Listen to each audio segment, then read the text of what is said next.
মানুষ মারা গেলে মসজিদের মাইকে এলান করা যাবে কি, এই সম্পর্কে আমাদের ভারতের ওলামায়ে কেরামের দুই রকম মতামত। কোন মানুষ মারা গেলে পারে মসজিদের মাইকে এলান করা যায় কি যায় না। ভারতের ওলামায়ে কেরামের দুই রকম মতামত পাওয়া যাচ্ছে। কিছু ওলামায়ে কেরাম বলছেন করা যায়, কিছু ওলামায়ে কেরাম বলছেন করা যায় না। দুই রকম মতামত পাওয়া যাচ্ছে।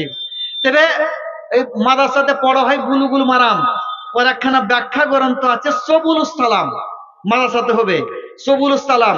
সবুলুস সালামের মধ্যে লেখা আছে নায়ের ব্যাখ্যাতে গিয়ে, যে নায়ের মধ্যে এটাও আছে যে মিনারের উপর থেকে মাইয়াতের এলান করা, এটাও নাই।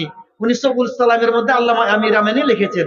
তখন তো মিনার ছিল, মাইক তো ছিল না, মসজিদের মিনার ছিল, তো মিনারের উপর থেকে এলান করা নায়ের মধ্যে দাখিল করেছেন উনি। একখানা আরো কিতাব আছে ওই ফতোয়া সাবকাতুল ইসলামিয়া, ওই ফতোয়ার মধ্যে লিখেছেন যে মাইকে, মসজিদের মাইকে এই মাইয়াতের এলান করাটা নায়ের মধ্যে গণনা আছে, মানে না জায়েজের মধ্যে গণনা আছে। আল্লামা আলবানী আহকামুল জানায়েজ যতখানি মোটা বই লিখেছেন অতি গণালছেন যে কি কি জায়েজ কি কি না জায়েজ। নাই যেটা না জায়েজ বলা হয়েছে, নিষেধ করা আছে, তার মধ্যে বলছেন যে মিনার থেকে এলান করা, মসজিদের মিনার বা মসজিদ, মিনার মানে মাইক, মিনার ছিল তখন মিনার, না তো মাইক আছে তো মাইক, মিনারে চেপে আজান দিত, এখন মাইকে আজান দিচ্ছে, তো মিনার থেকে এলান করা এটা না জায়েজের মধ্যে গণনা। ইনারা এদিকে হয়ে গেলেন। আবার অনেক ওলামায়ে কেরাম বলছেন জায়েজ। দু রকম মতামত আছে। এই বেকার আগেকার যুগে যান, তিন ইমামের মধ্যে ইমাম মালিক, সুনানে বাইহাকিতে আছে, ইমাম মালিক বলছেন যে আকরাহ আসিয়াহ আলা আবওয়াবিল মাসাজিদ, মসজিদের দরজার উপর থেকে চিল্লে চিল্লে বলা যে অমুক জন মারা গেছে, অমুক সাথে মাটি হবে, এটা আমি না জায়েজ মনে করি। কে? ইমাম মালিক বলছেন যে মসজিদের দরজার উপর থেকে চিল্লে চিল্লে বলা, মানে চিল্লে এলান করা যাবে না।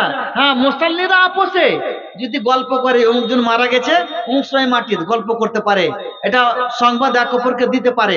তো মৃত্যু ব্যক্তির সংবাদ দিতে হবে ফোনে, মাইক, ফোনে মানুষ পাঠিয়ে, ফোনে ফোনে বলে দিবেন, হোয়াটসঅ্যাপে দিয়ে দিবেন, ফেসবুকে দিয়ে দিবেন। 2 মিনিটের মধ্যে জেনেলছে, 5 মিনিটের মধ্যে জেনেলছে সব মানুষ মারা গেছে। আধ ঘন্টাও হয় না, 10 মিনিট পর আমার আব্বা মারা গেছিল, তো কাঠিয়ার থেকে আমাকে ফোন করে দিল আপনার আব্বা মারা গেছে, কাঠিয়ার থেকে ফোন করছে 10 মিনিট পর। গুজরাট একজন আছে, গুজরাট থেকে ফোন করছে আপনার আব্বা মারা গেছে, 10-15 মিনিট পরে সব খালি প্রচার হয়েছে। এখন আর মাইকে এলান করার প্রয়োজন মনে হয় না। যেমন মনে করছেন যে প্রয়োজন এই যুগে আছে, তো রাসূলুল্লাহ সাল্লাল্লাহু আলাইহি ওয়াসাল্লামের যুগে ছিল, কিন্তু কোনো হাদিসে আছে না যে মসজিদের মিনার থেকে এলান করেছেন। তো তার মানে বোঝা যাচ্ছে যে না করাটাই উত্তম মনে হচ্ছে। যদিও অনেক ওলামায়ে কেরাম জায়েজ বলেছেন আর অনেকে না জায়েজ বলেছেন, এই ব্যাপারে ঝগড়া করা ঠিক হবে না। মাইকে না বলে যদি আপনি হোয়াটসঅ্যাপে এলান করেন আর ফেসবুকে দিয়ে দেন, ফোনে ফোনে বলে দেন, অনেক মানুষ এখন চলে আসছে। এই জন্য যেটা প্রমাণ পাওয়া যায় না আজানের জায়গা থেকে, রাসূলুল্লাহ সাল্লাল্লাহু আলাইহি ওয়াসাল্লামের যুগে যে মাইয়াতের এলান হয়েছে কোনো দলিল পাওয়া যায় না। এই জন্য না করাটাই উত্তম। কিন্তু কেউ করছে তো আসলে ঝগড়া করবেন না, এটা হলো একটা আবেদন, কেন মতভেদ পাওয়া যায় এই জন্য।